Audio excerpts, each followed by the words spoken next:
Miss world కంటెస్టెంట్స్కు అద్భుతంగా అన్ని రకాలుగా ఏర్పాటు చేయడంలో మరి ఈ రెండు ప్రాంతాల్లో కలెక్టర్స్ కానీ పోలీస్ అధికారులు కానీ అప్రమత్తంగా ఉండి అన్ని రకాలుగా అక్కడ అద్భుతంగా సక్సెస్ అయిందని కళ్ళల్లో బీఆర్ఎస్ నాయకులు నిప్పులు పోసుకొని ఎక్కడ ఏం దొరుకుతా అని మరి కోడిగుడ్డు మీద ఈకలు బీకే ప్రయత్నం చేస్తూ ఉన్నారు.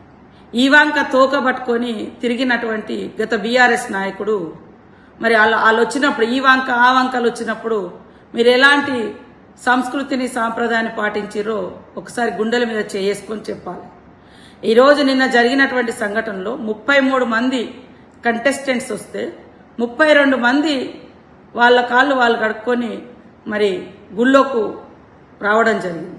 ఇవాళ మన ఇళ్లలోకి కానీ గుళ్ళల్లోకి కానీ ఎవరైనా వచ్చినప్పుడు కాళ్ళను శుభ్రం చేసుకొని రావడం మన సాంప్రదాయం. ముఖ్యంగా గిరిజన ప్రాంతాల్లో మరి కాళ్ళకు నీళ్లు ఇవ్వడం, కాళ్ళు కడుక్కున్నాక ఇళ్లలోకి రావడం మా సాంప్రదాయం. ఆ సాంప్రదాయాన్ని మేము పాటించడం జరిగింది. అందులో ఒక్క అమ్మాయి ఎవరో ఆమె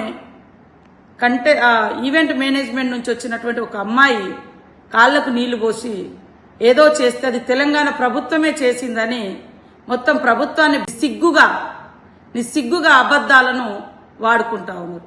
అక్కడ ప్రభుత్వము వాళ్ళ కాళ్లకు నీళ్లు ఇవ్వడము, కాళ్ళు కడుక్కున్నాక తుడుచుకొని రావడం. ఎందుకంటే అదంతా టెంపుల్ ప్రెమిసెస్ కాబట్టి మరి అంత 33 మంది బయట కాళ్ళు కడుక్కుంటే నీళ్లు వరదై పారుతాయని ఎవరి ప్లేట్ వాళ్లకు, ఎవరి చెంబు వాళ్లకు, ఎవరి టవల్ వాళ్ళకి ఇవ్వడం జరిగింది.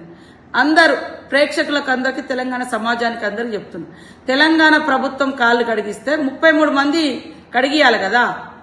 ఒక్క అమ్మాయి ఏదో ఈవెంట్ మేనేజ్మెంట్ నుంచి వచ్చిన అమ్మాయి ఆమె స్వతహాగా ఆ చెంబుతో నీళ్లు పోయడమో ఇంకోటి ఏదో చేస్తే అది ప్రభుత్వం మీద అంటగట్టడం సిగ్గనిపించట్లే మీకు? ఈరోజు మీరు ఈ వంక తోకలు పట్టుకున్నప్పుడు కానీ, మీ కవితమ్మ కాళ్ళ కాడ కలెక్టర్ను కూర్చోబెట్టుకున్నప్పుడు కానీ, మీ కేసీఆర్ గారు కలెక్టర్లతో కాళ్ళు మొక్కించుకోవడం కానీ అదే కదా మీ దురహంకారము. ఆ దురహంకారాలకు వ్యతిరేకంగానే మేము పోరాడినము. ఈ తెలంగాణ పోరాటం చేసింది ఆ దురహంకారం. ఇప్పుడు మీకు అధికారం పోయిన తర్వాత ఆత్మీయతను, ఆలింగనాన్ని, ప్రేమను కూడా మరి ఏదో తెలంగాణ సెంటిమెంట్ను అడ్డం పెట్టుకొని మీరు తెలంగాణను తాకట్టు పెట్టిరని, తెలంగాణను ఇంకేదో చేసిరని, తెలంగాణ గౌరవం గురించి, తెలంగాణ ఆత్మగౌరవం గురించి మాట్లాడే నైతిక అర్హత మీకుందా? తెలంగాణ పేరెత్తే నైతిక అర్హత మీకుందా? తెలంగాణ పార్టీ పేరే మీ అధికారం కోసం దేశవ్యాప్తంగా మీ అధికారాన్ని విస్తరింపజేయాలనే మరి లక్ష్యంతో తెలంగాణ పేరే లేకుండా మీ పార్టీలో తీసేసుకున్న గనులు మీరు. దానికి తోడు ఈ మధ్యకాలంలో మరీ సబితా ఇంద్రారెడ్డి గారు మా ములుగు మీద పచ్చి అబద్దాలకు అంబాసిడర్ గా మారింది.